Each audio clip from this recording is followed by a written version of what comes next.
Bienvenidos al estudio que estamos realizando acerca del texto de un curso de milagros. Hoy nos corresponde el capítulo número 27, la curación del sueño, subtítulo número 2, el temor a sanar. 1. ¿Es atemorizante sanar? Sí, para muchos lo es, pues la acusación es un obstáculo para el amor y los cuerpos enfermos son ciertamente acusadores. Obstruyen completamente el camino de la confianza y de la paz, proclamando que los débiles no pueden tener confianza y que los lesionados no tienen motivos para gozar de paz. ¿Quién que haya sido herido por su hermano podría amarlo aún y confiar en él? Pues su hermano lo atacó y lo volverá a hacer. No lo protejas, ya que tu cuerpo lesionado demuestra que es a ti a quien se debe proteger de él. Tal vez perdonarlo sea un acto de caridad, pero no es algo que él se merezca. Se le puede compadecer por su culpabilidad, pero no puede ser eximido. Y si le perdona sus transgresiones, no hace sino añadir otro fardo más a la culpabilidad que realmente ya ha acumulado. Párrafo número 2, los que no han sanado no pueden perdonar, pues son los testigos de que el perdón es injusto. Prefieren conservar las consecuencias de la culpabilidad que no reconocen. Detengámonos allí. Nuestro anterior subtítulo nos proponía, permite que el cuerpo se sane, deja que el Cristo sane tu cuerpo, para que le dé una imagen totalmente diferente de ti a tu hermano, que solo ve símbolos. ¿Qué hace el ego? Al enfermo le dice que no puede tener confianza, que no hay motivos para gozar de paz. ¿Cómo te sientes cuando estás enfermo? ¿Te sientes acaso desanimado? Esto lleva de forma extraña a tener miedo de sanar.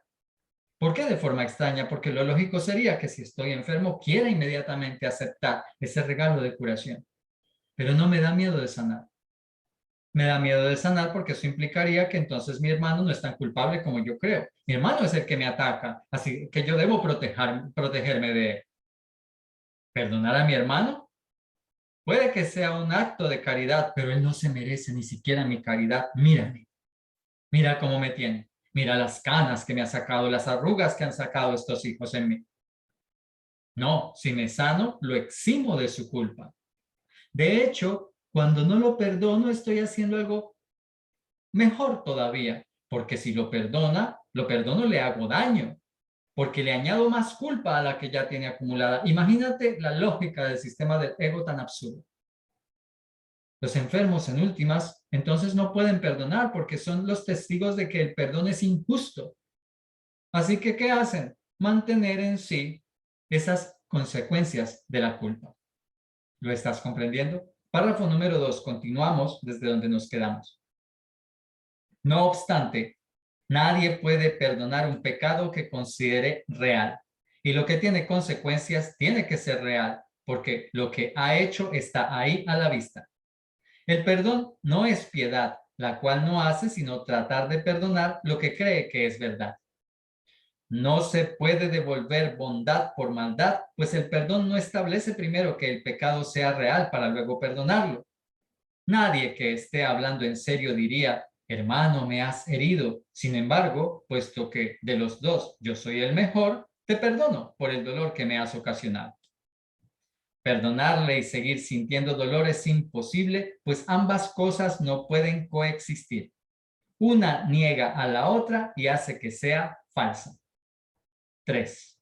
Ser testigo del pecado y al mismo tiempo perdonarlo es una paradoja que la razón no puede concebir, pues afirma que lo que se te ha hecho no merece perdón, y si lo concedes, eres clemente con tu hermano, pero conservas la prueba de que él realmente no es inocente.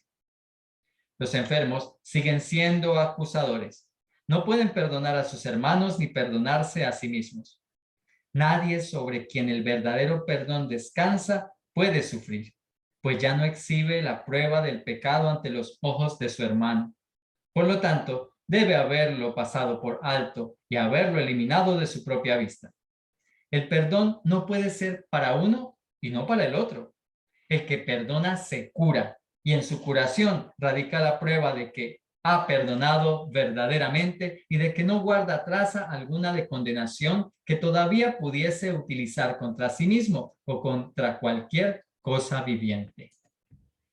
Así de sencillo. ¿Quieres curarte? Perdona. Deshazte de todo resentimiento. Ojo, el verdadero perdón no es tratar de perdonar algo cuyas consecuencias demuestren que es real el pecado, ni tampoco devolver bien por mal porque eres mejor que el otro. Ese no es el verdadero perdón. Perdonar mientras se sigue sintiendo dolor es imposible, porque precisamente el dolor es la prueba de que el otro es culpable, así que ¿cómo voy a perdonar yo a un culpable? ¿Qué debo hacer para perdonar verdaderamente? Eliminar de mi mente, eliminar de mi vista la prueba del pecado para no mostrársela al otro. Sanarme. ¿Cómo? Repetimos. Perdonando. Solo la curación es la prueba de que no hay ninguna condena que puedas usar ni contra ti ni contra ningún otro ser viviente. Así de sencillo vamos en este subtítulo. Párrafo 4. El perdón no es real a menos que os brinde curación a tu hermano y a ti. Debes dar testimonio de que sus pecados no tienen efecto alguno sobre ti y demostrar así que no son reales. ¿De qué otra manera podría ser el inocente?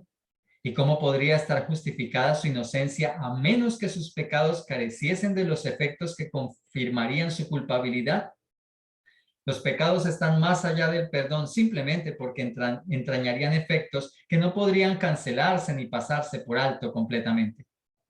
En el hecho de que puedan cancelarse radica la prueba de que son simplemente errores. Permite ser curado para que de este modo puedas perdonar y ofrecer salvación a tu hermano y a ti. 5. Un cuerpo enfermo demuestra que la mente no ha sanado. Un milagro de curación prueba que la separación no tiene efectos. Creerás en aquello que le quieras probar a tu hermano. El poder de tu testimonio procede de tus creencias y todo lo que dices, haces o piensas no hace sino dar testimonio de lo que le enseñas a él. Tu cuerpo puede ser el medio para demostrar que nunca ha sufrido por causa de él y al sanar puede ofrecerle un mudo testimonio de su inocencia. Este testimonio es el que puede hablar con más elocuencia que 1000 lenguas juntas, pues le prueba que ha sido perdonado. Un milagro no le puede ofrecer, párrafo 6, no le puede ofrecer menos a él de lo que te ha dado a ti. De esta manera tu curación demuestra que tu mente ha sanado y que ha perdonado lo que tu hermano no hizo. Y así, él se convence de que jamás perdió su inocencia y sana junto contigo. El ofrecimiento del milagro de curación implica que cuando tú sanes porque te permitas ser curado, el otro también verá en él la posibilidad de sanar y la aceptará de buen grado. ¿Qué debe ser el perdón para ser real? ¿Cómo debería ser? Para que sea real, tiene que ofrecerle curación a los dos. Porque eso es lo que demuestra en manos del Espíritu Santo que los pecados no son reales porque no dejan efectos. Si se mantiene la idea del victimario, del victimismo, de la víctima, del enfermo, estás diciendo que sí hay consecuencias, por lo tanto, sí hay pecado. Por lo tanto, si pecaste o el otro es el culpable de lo que estás viviendo, acuérdate de eso. Si los pecados fuesen reales, no podrían perdonarse porque sus efectos no se podrían ni cancelar ni pasar por alto. Así que permítete ser curado para que puedas ofrecer y dar salvación, para que puedas perdonar y sentir el perdón en ti. Esta máxima es importante. Si tu cuerpo está enfermo, tu mente no ha sanado. ¿Tienes alguna dolencia o enfermedad en ti? Entonces tu mente no se ha sanado por completo. Perdona completamente. Recuerda para que tu liberación sea completa. La curación probará que la separación no tiene efectos. Y tú necesitas creer estas cosas para que tengan poder. Es el poder de tu creencia la que las hará reales. Al sanar, tu cuerpo se va a convertir en un testimonio para tu hermano de su inocencia y para ti de que tu mente ya sanó. ¿Más claro? Párrafo número 6, desde donde lo dejamos. El milagro deshace de este modo todas las cosas que según el mundo jamás podrían deshacerse. Y la desesperanza y la muerte no pueden sino desaparecer ante el ancestral clarín que llama a la vida. Esta llamada es mucho más poderosa que las débiles y miserables súplicas de la muerte y la culpabilidad. La ancestral llamada que el Padre le hace a su Hijo y el Hijo a los suyos será la última trompeta que el mundo jamás oirá. Hermano, la muerte no existe. Y aprenderás esto cuando tu único deseo sea mostrarle a tu hermano que él jamás te hirió. Él cree que tiene las manos manchadas de tu sangre y por lo tanto que está condenado. Mas se te ha concedido poder mostrarle mediante tu curación que su culpabilidad no es sino la trama de un sueño absurdo. Qué bonito. Y así, si permites la curación en ti, en el ti que crees que eres, en tu cuerpo, el milagro deshará lo que el mundo dice que no se puede deshacer. Así es como desaparecen la desesperanza y la muerte. Mira el ejemplo de Jesús a través de la curación, de los milagros de curación realizados. Al paralítico de Betesda, levántate. Si realmente te quieres curar, ahí está para ti totalmente gratis. Al paralítico descendido a través del techo en una conferencia que estaba dando, tus pecados han sido perdonados. ¿Cómo así? Que dice que tus pecados han sido perdonados, es un blasfemo. Bueno, ¿qué es más fácil? ¿Decirle eso o que se levante? Como ustedes creen que es más difícil decirle que se levante, pues bueno, levántate. Para que veas que después de que los pecados están perdonados, la curación se tiene que dar de forma natural. Esa es la llamada que hizo Jesús en esa conferencia que daba y ante ese hombre en Betesda. La llamada que el Padre le hace al Hijo, sánate. La llamada que el Hijo de Dios debe hacerle a sus hermanos, a los que son como Él. Hermano, la muerte no existe, te lo demuestro en la curación que estoy recibiendo y la que quiero que tú recibas también. ¿Cuándo vas a aprender esto? Cuando lo único que quieras es demostrarle al otro que nunca te hizo daño. Pero si quieres mantener en él la idea de que es culpable de algo, entonces no te vas a curar. Tu hermano cree que está condenado, pero tu curación le demostraría absolutamente todo lo contrario. Párrafo 7. ¿Cuán justos son los milagros? Pues os otorgan a ti y a tu hermano el mismo regalo de absoluta liberación de la culpabilidad. Tu curación os evita dolor a ti y a él, y sanas porque le deseaste el bien. Esta es la ley que el milagro obedece. La curación no ve diferencias en absoluto. No procede de la compasión, sino del amor. Y el amor quiere probar que todo sufrimiento no es sino una vana imaginación, un absurdo deseo sin consecuencia alguna. Tu salud es uno de los resultados de tu deseo de no ver a tu hermano con las manos manchadas de sangre, ni de ver culpabilidad en su corazón apesadumbrado por la prueba del pecado. Y lo que deseas se te concede para que lo puedas ver. 8. El costo, entre comillas, de tu serenidad es la suya. Este es el precio, entre comillas, que el Espíritu Santo y el mundo interpretan de manera diferente. El mundo lo percibe como una afirmación del hecho de que con tu salvación se sacrifica la suya. El Espíritu Santo sabe que tu curación da testimonio de la suya y de que no puede hallarse aparte de ella en absoluto. Mientras tu hermano consienta en sufrir, tú no podrás sanar. Mas tú le puedes mostrar que su sufrimiento no tiene ningún propósito ni causa alguna. Muéstrale que has sanado y él no consentirá sufrir por más tiempo, pues su inocencia habrá quedado clara ante sus propios ojos y ante los tuyos. Y la risa reemplazará a vuestros lamentos, pues el Hijo de Dios habrá recordado que Él es el Hijo de Dios. La ley del milagro de curación es que no hay ninguna diferencia entre tú y tu hermano. estás recibiendo la curación y de inmediato la estás otorgando a la filiación, en particular a este ser con el que te has unido en una relación especial que después se convierte en santo. Así es como el Espíritu Santo, a través del milagro de curación, le da a ambos el mismo regalo de liberación de la culpa. Y qué aclaración tan bonita esta. Ojo, la curación no surge de la compasión, no surge de la lástima. Dios no te cura porque tenga lástima de ti. Dios te cura porque te ama. Surge del amor, que lo que está buscando es probarte que el sufrimiento es un deseo que deseabas, un deseo que tenías, pero que no tiene por qué tener ninguna consecuencia cuando decides dejar de desearlo. Tu salud va a ser el resultado de no querer ver a tu hermano con las manos manchadas de la sangre, de la culpa, de la crucifixión del Hijo de Dios. Y ese es un deseo que sí se te concede de inmediato. Y ahora, esta otra frase que nos recuerda la ley del dar y recibir que se dan de forma simultánea. Mientras tu hermano quiera sufrir, tú no vas a poder sanar. Pero para que él no quiera sufrir, tú tienes que dejar la idea del sufrimiento primero. Si tú le muestras que has sanado, él ya no va a querer sufrir. Si tú recibiste un milagro, inmediatamente el otro pensará, entonces yo también me lo merezco. Pero claro que sí, de una vez.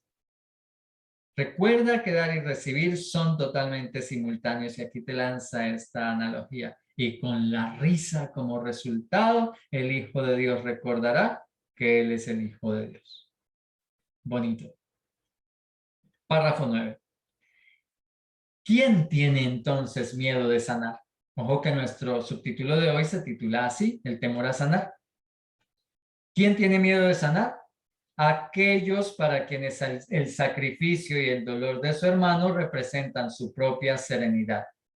Su propia impotencia y debilidad sirven de base para justificar el dolor de su hermano. El constante aguijón de culpabilidad que su hermano experimenta sirve para probar que él es un esclavo, pero ellos son libres. El constante dolor que sufren es la prueba de que ellos son libres porque pueden mantener cautivo a su hermano y desean la enfermedad para evitar que la balanza del sacrificio se incline a favor de aquel. ¿Cómo se podría persuadir al Espíritu Santo para que se detuviese por un instante o incluso menos a razonar con semejantes argumentos en favor de la enfermedad? ¿Y es acaso menester demorar tu curación porque detengas a escuchar a la demencia?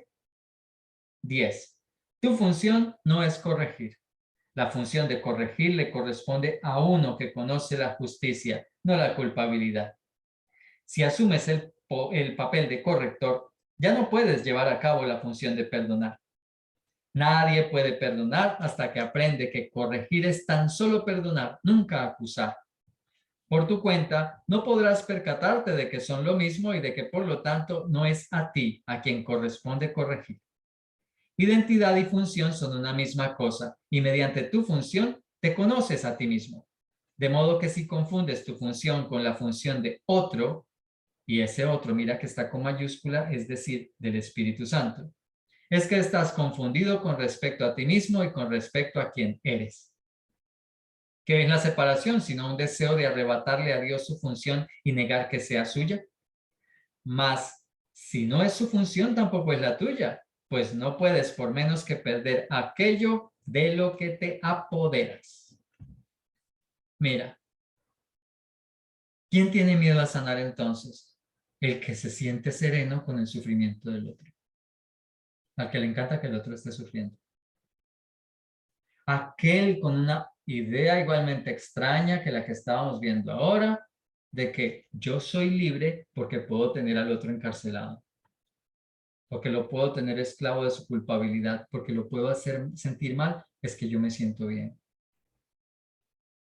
Esos son los regalos absurdos del ego. Cuando después de un acto de venganza tú te sientes con una paz. Y resulta que esa paz está basada en la culpa. Por eso te dice aquí, el Espíritu Santo no le presta atención a esos argumentos, así que tú tampoco deberías demorar tu curación escuchándolos. No tienen sentido. Han tenido sentido para ti hasta este momento, pero la idea es que ya dejes el sistema del ego. Y ojo, viene otro posible engaño. Entonces corrige a tu hermano. No, la corrección solo le corresponde al Espíritu Santo, solo es una tarea del Padre. Tú no estás para corregir tú estás para aceptar la corrección en ti, porque si ves al otro como culpable, por lo tanto, que necesita tu corrección, no lo puedes perdonar. No puedes percatarte de eso, pero tanto la curación como el milagro, como el perdón son exactamente lo mismo. Precisamente porque no puedes percatarte de ello, no debes intentar corregir. Tú no puedes ir más allá de la confusión que tienes en tu mente, de la diferencia que haces entre ambas. Por eso es tarea del Espíritu Santo. Tú lo que tienes es que colocarte en sus manos para sanar tú. Párrafo 11. En una mente escindida, la identidad no puede sino dar la impresión de que está dividida. Nadie puede percibir que una función está unificada si ésta tiene propósitos conflictivos y objetivos diferentes. Para una mente tan dividida como la tuya, corregir no es sino una manera de castigar a otro por los pecados que tú crees que son tus propios pecados. Y de este modo el otro se convierte en tu víctima, no en tu hermano, diferente de ti por el hecho de ser más culpable y tener, por lo tanto, necesidad de que lo corrijas al ser tú más inocente que él. Esto separa su función de la tuya y os da a ambos un papel diferente. Y así no podéis ser percibidos como uno y con una sola función, lo cual querría decir que compartís una misma identidad y un solo objetivo. 12. La corrección que tú quisieras llevar a cabo no puede sino causar separación, ya que esa es la función que tú le otorgaste. Cuando percibas que la corrección es lo mismo que el perdón, sabrás también que la mente del Espíritu Santo y la tuya son una. Y de esta manera habrás hallado tu propia identidad. No obstante, él tiene que operar con lo que se le da y tú solo le permites ocupar la mitad de tu mente. Y así él representa la otra mitad y parece tener un propósito diferente de aquel que tú abrigas y crees que es el tuyo. De este modo tu función parece estar dividida, con una de sus mitades en oposición de la otra. Esas dos mitades parecen representar la separación de un ser que se percibe dividido en dos. Otra cosa que te hace ver diferentes al perdón y a la corrección es que tu mente se encuentra dividida. No solo tu incapacidad para poder ver la diferencia, sino que esa incapacidad está basada en la división que crees tener, el conflicto interno. Por eso allí, en tu mente, corregir es castigar. Y si tienes que corregir, por lo tanto castigar, el otro es un pecado. Y si es así, tú te estás viendo mejor que el otro, o sea que estás notando una diferencia. ¿Te acuerdas que estábamos viendo en nuestro encuentro anterior que la ley del milagro de curación es que no hay diferencias? Por lo tanto, si las ves, no te puedes curar. El otro tiene que ser más culpable que tú. Si es así, hay diferencia. No puedes percibir unidad si ves diferencias. Si ves funciones, identidades y objetivos totalmente diferentes con el otro. Por eso te aclara, no intentes corregir porque tu idea de corrección va a causar separación, porque el Espíritu Santo no es quien está tomando la decisión, la estás tomando tú con el ego. ¿Y por qué? Porque estás en el conflicto interno. Estás permitiendo al Espíritu Santo ocupar un lugar de tu mente, pero al ego la otra. Y acuérdate que cuando estás en ese conflicto se cancela la posibilidad del Espíritu Santo porque tu opción primaria será el ego. ¿Significa que nunca podré llegar a percibir el perdón y la corrección como lo mismo? Claro que sí, eso es parte de la función de enseñanza del Espíritu Santo para contigo. Pero mientras estás en el conflicto, es que no estás permitiendo que Él realice esa función. Claro que puedes llegar a ello y darte cuenta que tanto tu mente como la del Espíritu Santo están unidas, pero estás en el proceso. Permítete que Él te guíe dentro de tu proceso. Párrafo 13. Observa cómo esta percepción de ti mismo no puede sino extenderse y no pases por alto el hecho de que todo pensamiento se extiende porque ese es su propósito debido a lo que realmente es.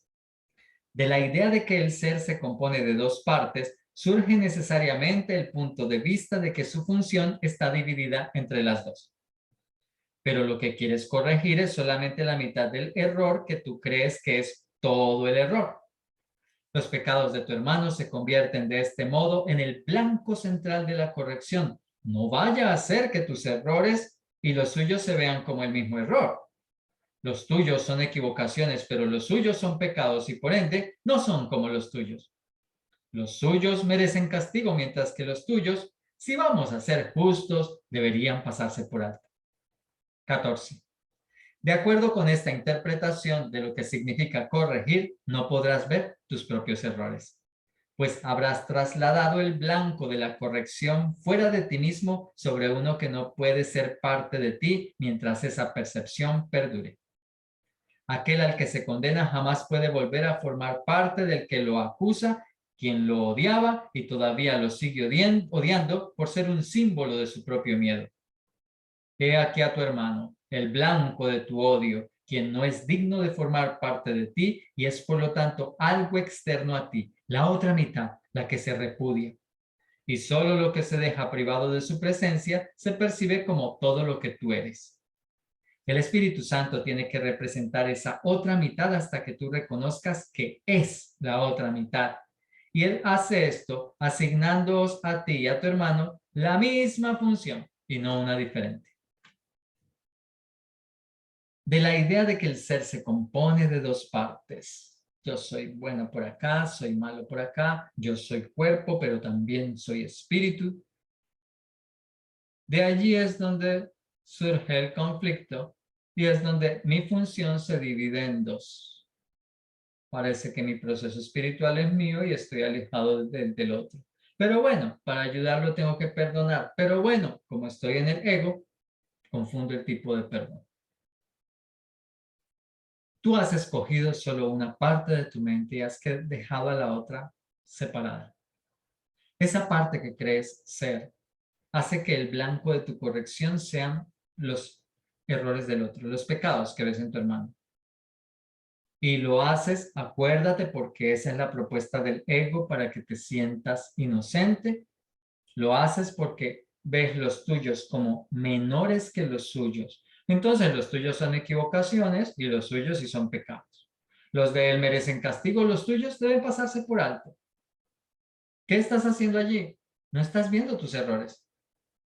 Y como ya separaste a tu hermano, el otro no forma parte de ti. Estás repudiándolo. Estás haciendo lo mismo que hiciste con la mitad de tu mente en la que está el Espíritu Santo cuando escogiste a la mitad donde se encuentra él.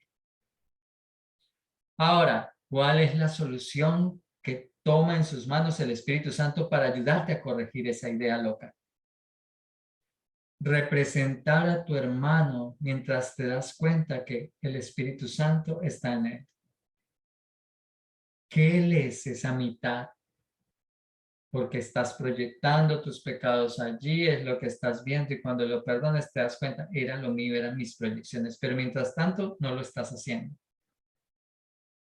Lo logra el Espíritu Santo, esta parte de su función, dándole a ambos la misma función, perdonar. Pero como eres tú, quien seguramente estará haciendo el curso entre los dos, ¿quién tiene que comenzar? Pues tú.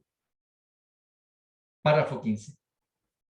Corregir es la función que se os ha dado a ambos, pero no a ninguno de vosotros por separado. Y cuando la lleváis a cabo, reconociendo que es una función que compartís, no puede sino corregir los errores de ambos.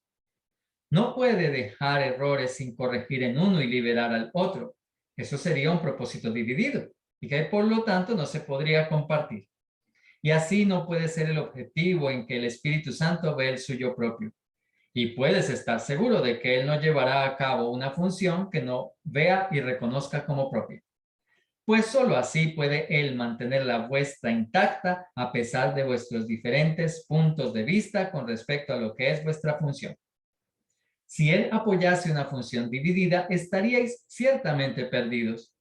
La incapacidad del Espíritu Santo de ver su objetivo dividido y como algo distinto para cada uno de vosotros te impide ser consciente de una función que no es la tuya.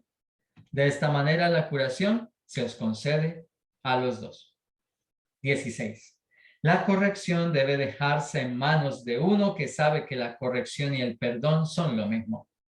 Cuando solo se dispone de la mitad de la mente, esto es incomprensible. Deja pues la corrección en manos de la mente que está unida y que opera como una sola, porque su propósito es indiviso y automáticamente puede concebir como suya una sola función. He aquí la función que se le dio, concebida para que fuese la suya propia y no algo aparte de aquello que su dador todavía conserva, precisamente porque es una función que se ha compartido. En el hecho de que él acepte esta función, residen los medios a través de los cuales tu mente se unifica. Este único propósito unifica las dos mitades de ti que tú percibes como separadas, y cada uno perdona al otro a fin de poder aceptar su otra mitad como parte de sí mismo. Qué finales tan interesantes y bonitos los de nuestros últimos encuentros. La función de corregir es de ambos. ¿Cómo así no nos decía ahora que no debemos corregir? Si no te olvidas de lo aprendido, la función de corregir se concentra en permitir que mis errores sean corregidos. No me concentro en la corrección de los del otro.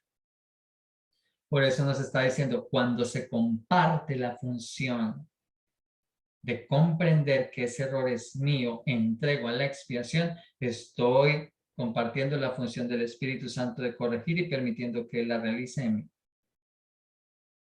La lleva el Espíritu Santo y la puede realizar a pesar de los aparentes puntos de vista distintos que puedas tener con el otro. Así es como se da la curación, porque Él mantiene el objetivo unificado. Lo que importa es el objetivo. Así que deja la corrección en manos del Espíritu Santo. Él sabe que perdón y corrección son lo mismo. Su mente no está dividida. Tú lo llegarás a comprender cuando le entregues toda tu mente a Él. Pero mientras mantengas una parte con el ego y otra con el Espíritu Santo, rechazarás siempre al Espíritu Santo. ¿De dónde viene esta función del Espíritu Santo? Del Padre mismo. Él la aceptó con agrado para ayudar al Hijo de Dios a que saliera de su idea del infierno.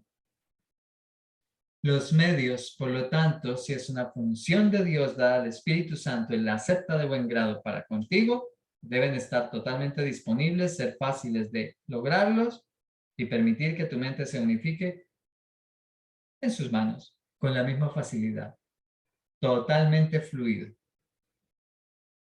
Y si lo permites, ahí ves la unión del otro contigo. Tu otra mitad se une. Qué genial cuando en nuestro mundo hablamos de buscar la media naranja. Nos damos cuenta que nunca calzan las mitades. Claro, porque estás buscando desde todos los elementos de carencia, juicio, crítica, mantener ocultos mis errores para que el otro me acepte con ellos, pero no aceptar los suyos jamás. En la corrección del perdón del Espíritu Santo quedan corregidos ambos. Veo al otro como mi otra mitad real, parte de mí. No puedo ir sin ti, eres parte de mí. Tu hermano y tú. Y cada uno perdona al otro para aceptarlo como parte de sí mismo. No por compasión, por amor. No porque el uno sea mejor que el otro. No, porque somos iguales y yo ya comprendí que lo que estoy viendo en ti es mío. Por eso tengo que pasarlo por alto. Maravilloso. Así finalizamos con nuestro encuentro de hoy. En el próximo veremos el capítulo 27, la curación del sueño, subtítulo número 3, más allá de todo símbolo. Gracias.